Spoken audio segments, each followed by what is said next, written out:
Αυτό το βίντεο, εκτός αν θα έβγαλε στο χωριό σου, μπήκε επίτηδες να το δεις, γιατί υποθέτω έχεις ψηθεί να παίξεις Beyblade. Οπότε θα σου πω στα γρήγορα πώς. Επίσης, αν θες να δεις όλα τα επεισόδια στα Ιαπωνικά, τα έχω στο βιογραφικό μου. Χρειάζεσαι μόνο μία πίστα, έναν εξωφτή, το δικό του Bey ο καθένας και είσαι έτοιμος να παίξεις με τους φίλους σου. Ό,τι αναφέρω από εδώ και στο εξής, τα έχω στο site μου στο βιογραφικό μου, με μία αγορά να πάρεις ό,τι θέλεις και να ξεμπερδεύεις. Ένα θεματάκι υπάρχει μόνο. Δυστυχώς δεν βρίσκεις τα Bey όσο εύκολα βρίσκεις κινητά για παράδειγμα, γιατί δεν έχουν μεγάλη ζήτηση πλέον. Οπότε από όπου μπορώ ψάχνω και τα βρίσκω. Είναι δύσκολο, προσπαθώ να τα έχω όλα να πάρεις ό,τι θέλεις. Απλώς για αυτόν ακριβώς το λόγο οι τιμές στα Bey μόνο είναι λίγο ψηλές. Δεν τις βάζω εγώ. Αλλά κατά τη γνώμη μου και ένα 50 να είχε ένα Bey θα το έπαιρνα. Είναι μία αγορά, μια φορά. Θα έπαιρνα τον Bey μου, θα έπαιρνα τον εκτοξευτή μου και θα ήμουν έτοιμος οποιαδήποτε στιγμή.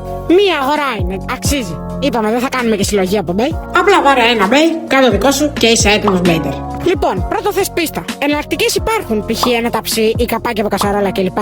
Αλλά δεν βολεύουν τόσο πολύ επειδή είναι μικρά. Όπως επίσης και οι μικρές πλαστικές πίστες Bey. Εγώ στο site μου έχω την καλύτερη λύση. Ένα δορυφορικό πιάτο. Απλά λύνεις τη βάση, καλύπτεις τις τρύπες με πυλό, κόβεις χαρτόνι και βάζεις τις άκρες με κενά για knockouts και είσαι έτοιμος. Εκτοξευτή τώρα μπορείς να αγοράσεις έναν από όλους τους metal εκτοξευτές που υπάρχουν.